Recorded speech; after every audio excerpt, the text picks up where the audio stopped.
Un chauffeur de bus décide de se mêler des affaires privées d'une femme âgée lorsqu'il entend téléphoner à son petit-fils. Écouter aux portes était le super pouvoir de ce héros improbable. Jimmy, que dis-tu? La voix d'Elma tremble lorsqu'elle parle. La nervosité dans sa voix a alerté Mark, le chauffeur joufflu qui conduisait le bus dans lequel la septuagénaire était montée au moment où son téléphone sonnait. Mark aimait beaucoup son travail de chauffeur de bus. Il gardait son véhicule très propre et il était toujours gentil avec les passagers, ce qui fait qu'il l'appréciait beaucoup. Ce n'était pas la première fois qu'il allait chercher Elma à l'arrêt de bus, et ils échangeaient de temps en temps quelques plaisanteries. Alors quand il a entendu la détresse dans sa voix, il s'est naturellement inquiété.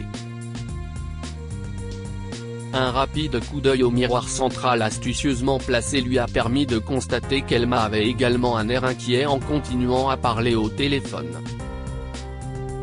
« Ok Jimmy, je vais retirer tout l'argent de la banque », a entendu Mark. « Qu'est-ce ce qui peut bien se passer ?» se dit-il en son fort intérieur. « Tu vas bien ?» demanda-t-il dès qu'elle eut terminé l'appel. Elle a regardé vers lui, surprise, et leurs yeux se sont croisés dans le miroir central. « Bien sûr, dit-elle avec une bravade qu'elle ne ressentait pas. C'était juste mon petit-fils, Jimmy. Il a été arrêté. Quoi? Si est-il terrible? Dit Mark, faisant de son mieux pour maintenir la conversation entre lui et Elma tout en s'assurant qu'elle pouvait réellement l'entendre.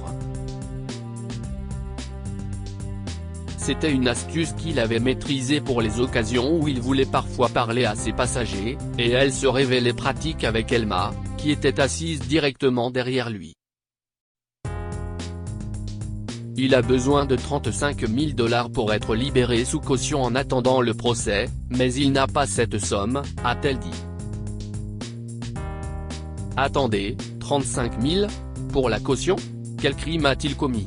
Mark a demandé, sentant que quelque chose n'allait pas. Il a été arrêté pour un prétendu vol à main armée. Elma lui a raconté tous les détails, et après avoir écouté patiemment, Mark lui a demandé de rester dans le bus pendant qu'il terminait son circuit, afin qu'il puisse régler les choses par la suite. Il a proposé son aide parce qu'il pensait que quelque chose n'allait pas.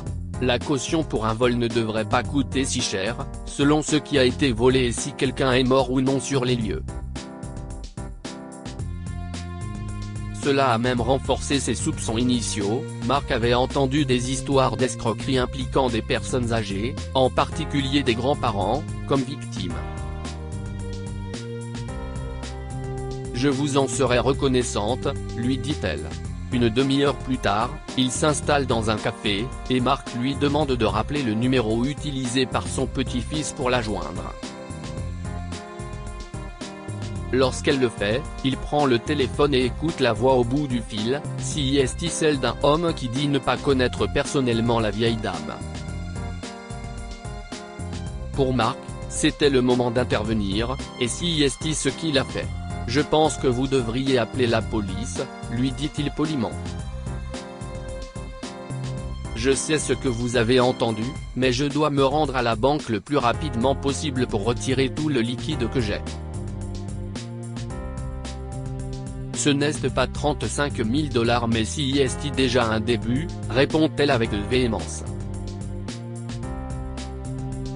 Écoute, Elma. Je ne pense pas que votre petit-fils soit celui à qui vous avez parlé.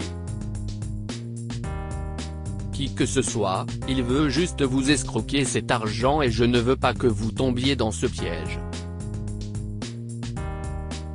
Pourquoi n'appelez-vous pas votre petit-fils? Découvrez s'il est vraiment enfermé. Mais j'ai été au téléphone avec lui, a dit Elma. Il m'a supplié de l'aider et si est ce que je vais faire. Je suis sa seule tutrice depuis la mort de ses parents. Je suis tout ce qu'il a. Mark voyait que rien de ce qu'il disait ne la ferait changer Davis, alors il changea de tactique. Ok Elma, viens, je te dépose à la banque pour que tu puisses aider ton petit-fils, lui dit-il. Le trajet est silencieux, les deux parties ruminant leurs pensées. Elma réfléchit à la façon d'obtenir plus d'argent tandis que Marc veut juste l'aider à voir clair dans la ruse. Il réfléchissait aux choses à dire pour la convaincre lorsqu'il aperçut des policiers dans la rue et s'arrêta près d'eux. « Officier, j'ai un problème ici qui nécessite votre jugement éclairé », dit Marc à l'un d'eux. « Vous voyez, mon ami ici présent semble penser que son petit-fils est en prison pour vol et qu'il devra être libéré sous caution pour une somme de 35 000 $. Quoi ? Dit le policier. Qu'est-ce ce que vous faites ? A demandé quand elle a entendu ce que Marc a dit. Dis-lui ce que tu m'as dit, Elma, dit Marc. Je n'ai pas le temps pour ça, dit-elle. Emmène-moi à la banque maintenant ou laisse-moi descendre et trouver mon chemin. Madame, je m'appelle John Trey et je peux vous aider à vérifier si les affirmations de cet homme sont vraies ou vous pourriez vous précipiter à la banque et perdre vos économies à cause d'une fraude, lui a dit le policier. Son ton froid l'a fait réfléchir et elle a décidé d'essayer de vérifier avant de prendre une décision. Elle lui a donc tout dit.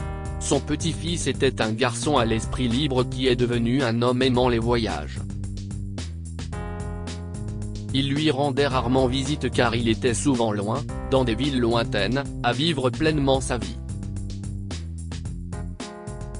Apprendre qu'il a été arrêté pour vol a été très difficile à accepter pour elle. Mon petit-fils ne ferait pas de mal à une mouche, a-t-elle assuré au policier. Elma et Marc ont pu parler longuement avec l'agent, qui a rapidement confirmé qu'il s'agissait bien d'une escroquerie après avoir essayé en vain de confirmer l'affaire sur les serveurs de la police. Ce n'est qu'à ce moment-là qu'Elma a compris qu'elle était victime d'une escroquerie, et elle a décidé de ne pas récupérer son argent. Le chauffeur de bus l'a ensuite ramenée chez elle. Une semaine après cet événement potentiellement dévastateur, Marc a reçu une carte cadeau de 500 $ de la part d'Elma, accompagnée d'une note disant merci. J'ai reçu un appel de mon petit-fils plus tard dans la journée. Que pouvons-nous tirer de cette histoire ? Réfléchissez-y à deux fois avant de prendre une décision hâtive. Elma aurait perdu toutes ses économies si elle avait couru à la banque ce jour-là par crainte pour son petit-fils bien-aimé. Elle n'avait pas l'intention de vérifier les faits et ne l'aurait pas fait si Marc n'était pas intervenu. Après avoir pris du recul pour réfléchir à la situation, elle a décidé de faire confiance à Marc et cela a joué en sa faveur. Si tu penses être sur le bon chemin, ne te contente pas de ça. Marc savait qu'Elma avait des problèmes. Il en était certain. Si est pourquoi il a pu la sauver en signalant ce qui se passait aux flics, alors qu'il lui avait promis autre chose. S'il l'avait écouté et choisi de s'occuper de ses affaires, Elma aurait tout perdu, et il n'aurait jamais oublié son rôle dans cette affaire. Lire aussi, faux policiers et faux agents des eaux, des erreurs à éviter pour se protéger d'escroqueries. Cette histoire est inspirée par l'histoire d'un de nos lecteurs et écrite par un rédacteur professionnel. Toute ressemblance avec de véritables noms ou lieux est une pure coïncidence. Toutes les images sont utilisées uniquement à des fins d'illustration. Partagez votre histoire avec nous. Elle changera peut-être la vie de quelqu'un. Si vous souhaitez partager votre histoire, envoyez-nous un mail à info@amomama.com. Pour ne rien rater de l'actualité, abonnez-vous à Amomama sur Google News.